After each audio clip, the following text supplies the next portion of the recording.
आज हम बात करेंगे विप्रो के फंडामेंटल एनालिसिस की। तो देखिए जी, इससे पहले मैंने इन्फोसिस के ऊपर एक वीडियो बनाई थी, तो अगर आपने नहीं देखी तो जाके चेक कर लीजिए, ठीक है।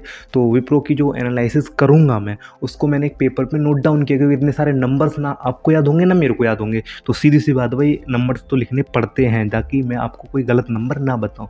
तो वीडियो को शुरू करेंगे बिना टाइम वेस्ट के कि ये नए हैं तो सब्सक्राइब कर दीजिए, बाकी आपकी मर्जी है। तो मैं थोड़ा नीचे की तरफ देख के बात करता हूँ, क्योंकि नंबर नीचे लिखे हैं, ठीक है।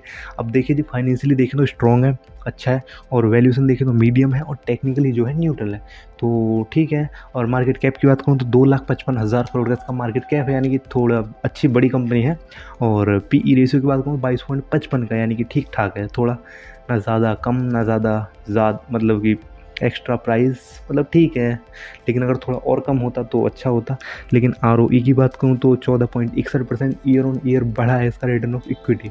और वहीं बात करें इन्फोसिस में कितना बढ़ा था, 31.6% इन्फोसिस में इसका जो रिटर्न ऑफ इक्विटी था वो बढ़ा था, और दुगना बढ़ा था ऑलमोस्ट, ठीक है। आगे बात करेंगे विप्रो की। तो शेयर होल्डिंग्स की बात करूँ विप्रो में, तो प्रमोटर्स के पास है 72.9%, और जबकि इन्फोसिस की बात करूँ तो इन्फोसिस में खाली 14% के आसपास प्रमोटर्स के पास होल्डिंग्स थी, बट इसमें तो बहुत ज़्यादा है, और जो कि अच्छा होता है। लेकिन एफ की बात करूँ 6.7%, और म्यूचुअल फंड्स के पास 3.17% है, और पब्लिक के पास 9.69% है।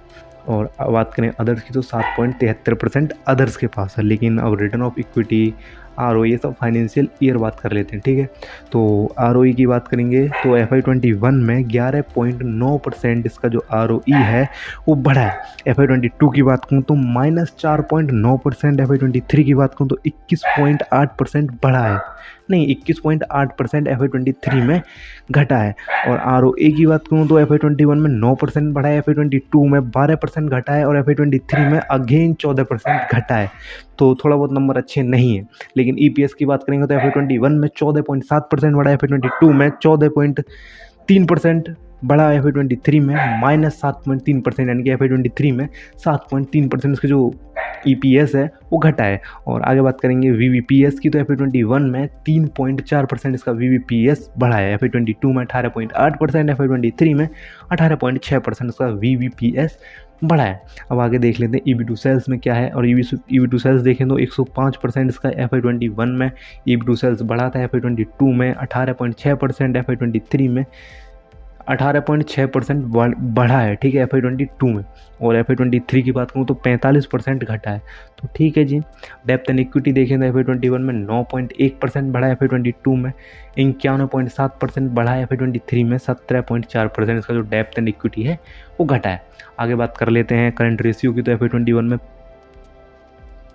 करंट रेशियो इसका FY21 में 5.4% घटा था, FY22 में 11.5% बढ़ा है, FY23 में 22.9% बढ़ा है। आगे बात करेंगे नेट इनकम की। तो FY21 में 11.1% इसकी जो नेट इनकम है वो बढ़ी। 22 की बात करूँ 13.1%, FY23 की बात करूँ तो -7.2%, यानी कि 7.2% इसकी नेट इनकम FY23 में घटी है। आगे बात करेंगे रेवेन्यू की। तो FY21 में 1.3% बढ़ा था, FY22 में 2.8%, FY23 में 14.1% इसका रेवेन्यू जो है वो बढ़ा है, यानी कि तीनों साल इसका जो रेवेन्यू है वो लगातार बढ़ा है। आगे बात करेंगे ऑपरेटिंग इनकम की। तो FY21 में 19.7%, FY22 में 13.0%, और FY23 में 1.0% बढ़ा है, यानी कि इसमें भी अगेन तीनों साल लगातार इसकी ऑपरेटिंग इनकम जो है वो बढ़ी है। आगे बात करेंगे एसिड्स एंड लायबिलिटीज़। तो FY21 में एसिड से 82,730 करोड़ की, और लाइबिलिटीज़ थी 27,680 करोड़ की, यानी जितनी कम लाइबिलिटीज़ उतनी अच्छी बात है, ठीक है। यानी कि एसिड्स ज़्यादा होनी चाहिए, लाइबिलिटीज़ कम होनी चाहिए। आगे बात करेंगे FY22 की। तो 1,08,000 करोड़ के 1,08,000 करोड़ के पास एसिड्स से, और लाइबिलिटीज़ थी 42,005 करोड़ की। और FY23 की बात करूँ तो 1,70,000 करोड़ के एसिड से, और लाइबिलिटीज़ थी 39,410 करोड़ की।